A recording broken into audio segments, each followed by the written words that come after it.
সুধী দর্শক মণ্ডলী, গতকাল বিশ্ব নারী দিবস উপলক্ষে প্রধান উপদেষ্টা বক্তব্য দিয়েছেন একটি অনুষ্ঠানে।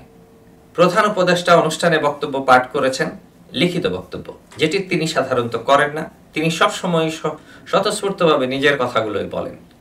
সুবক্তা হিসেবে বিশ্বব্যাপী পরিচিত প্রধান উপদেষ্টা ডক্টর মোহাম্মদ ইউনূস, তিনি পৃথিবীর আদ্যপ্রান্ত ঘুরে সমস্ত বিশ্বের বহু বড় বড় মানুষ তার বক্তব্য শোনার জন্য অধীর আগ্রহে বসে থাকেন এবং তারা সকলেই তাকে অত্যন্ত সম্মান করেন তার সুবক্তা হিসেবে।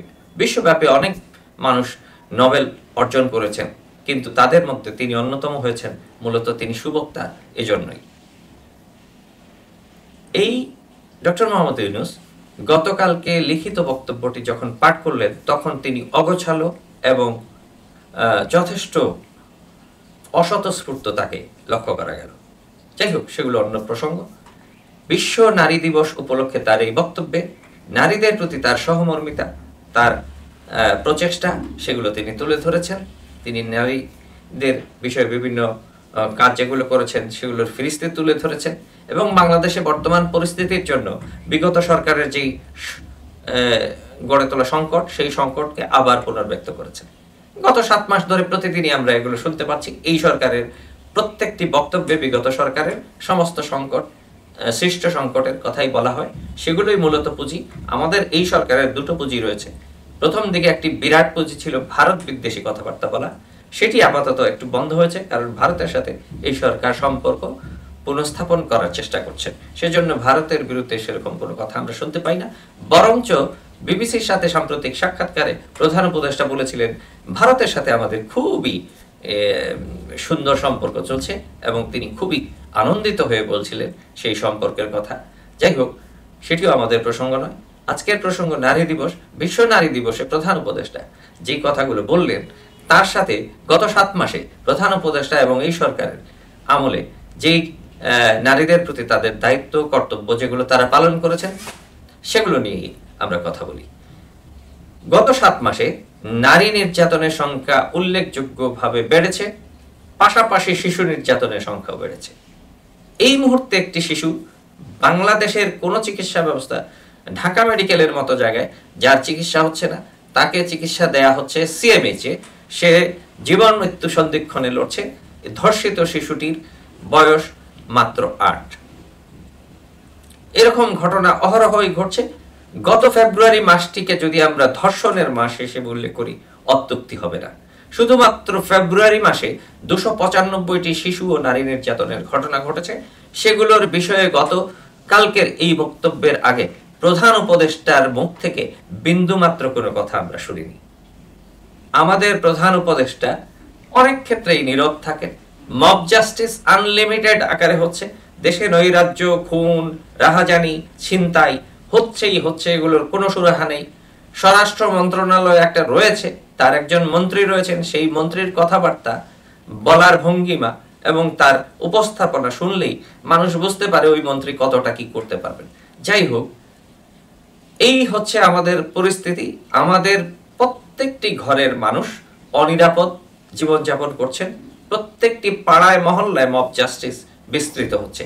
হিজবুত তাহরির ঢাকায় সমাবেশ করছে, যেটি নিষিদ্ধ সংগঠন। সেটি ঢাকায় কিভাবে সমাবেশ করতে পারলো? সমাবেশ করার সুযোগ এই সরকার দেয়।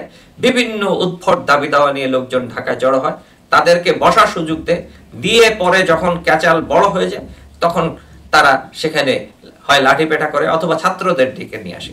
যেই ছাত্রদের নিয়োগকৃত সরকারের প্রধান উপদেষ্টা হয়েছেন ডক্টর মোহাম্মদ ইউনূস, তিনি নিজে বলেছিলেন সেই ছাত্র নেতৃত্বরা মব জাস্টিসের বিশাল নেতৃত্ব দিয়েছেন। গত 7টি মাস আমরা লক্ষ্য করেছি। সম্প্রতি তার একটি পার্টি করেছেন, সেই পার্টির ফান্ড কোথা থেকে এসেছে, এগুলো নিয়েও এখন চর্চা হচ্ছে সমাজে। আরো নানাবিধ চর্চা হচ্ছে, নিয়োগ বাণিজ্য থেকে শুরু করে অনেক কিছুতেই তারাও জড়িয়ে পড়েছেন। অথচ প্রধান উপদেষ্টা নীরব। আমাদের সীমান্তে হত্যা আবার বেড়েছে, সেগুলো নিয়েও এখন আর ভারতের বিরুদ্ধে সরকার কিছুই বলবে না। এগুলো আমরা জানি, যেহেতু সরকার এখন ভারতের সাথে সুসম্পর্ক নির্মাণের জন্য সচেষ্ট রয়েছে। পাশাপাশি আমাদের মা বোনদের ইজ্জত সম্মান রক্ষা করা এখন দায় হয়ে পড়েছে।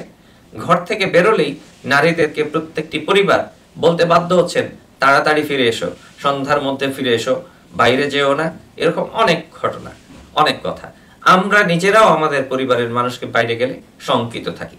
এই যে নারীদের প্রতি এত নির্যাতন, এত ভয়াবহতা, নির্যাতনের মাত্রার এই ভয়াবহতা, এগুলো হয় মূলত বিচার বহির্ভূত সমাজে।